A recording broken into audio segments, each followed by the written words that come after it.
What's up, YouTube? I am back with another video on the jr50, but before I get into the topic of the video, I just want to give you a recap. So if you watched the first video I have on my channel, it's you'll know my son wanted a red dirt bike instead of yellow, so I painted it red and I called it the Suzuki. Long story short, the Suzuki lived a very short life. I didn't sand the plastics down or use primer before I painted it. I just painted it red, and the paint chipped off very easily.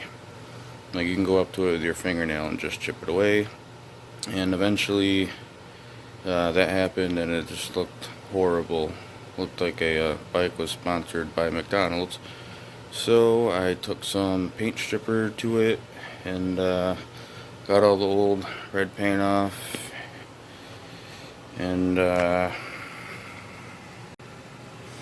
so this is what it looks like now. I went on Amazon and got him a custom graphics kit. I got 88 for Dale Jr. and I got his last name. I got this seat cover off of Amazon as well. Got new tires, 250 in the front, that was the stock size, but for the rear I got 275, which is wider and just makes it look like it's a full-size dirt bike. So now let's get into the topic of the video.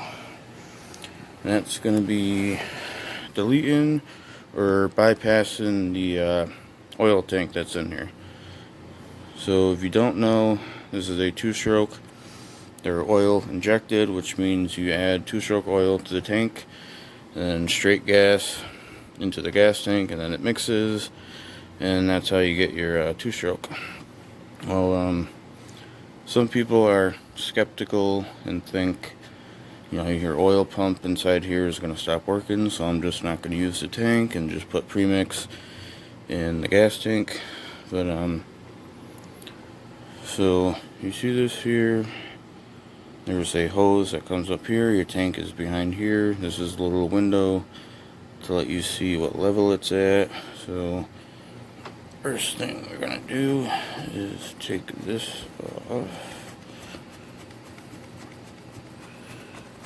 And I'm also going to leave links in the description about all the parts that I've got off Amazon for this. And get them out. Yeah. So here's the tank. Once you get the little side cover off, the tank just pulls off. And just going to pull it off there. And see the nipple. This is not supposed to move. I actually got to tighten up the screw on it. But what I fixed for this is this little vacuum T cap, which is a little bit bigger than I wanted it to be. So tomorrow I'm actually just going to go out and get a little clamp it off, and that will be good. So if you have one of these, this is a 01 Suzuki jr50 or a Kawasaki KDX50, which is the same bike, but it just has green plastics. This will work, but they make block off plates where you just take this whole thing off, and then it's just literally just a plate that goes over that. But if you were wondering if just having this tank empty and then putting premix in the gas tank is going to cause an air leak, the answer is yes. See this little vent hole on top of the tank? Well, if your oil pump is still spinning, it's going to be sucking in air from this hole. And his bike has been blowing some nasty blue smoke.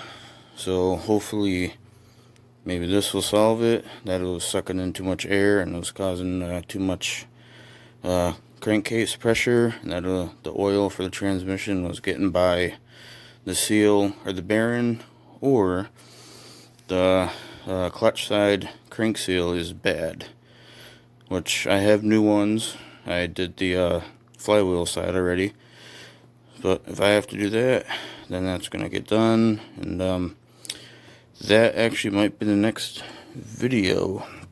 So this is just a little temporary thing, which actually might be permanent, so hopefully that'll solve my problem. But if not, then stay tuned for future videos. So that is how you delete your oil tank on a Suzuki jr50.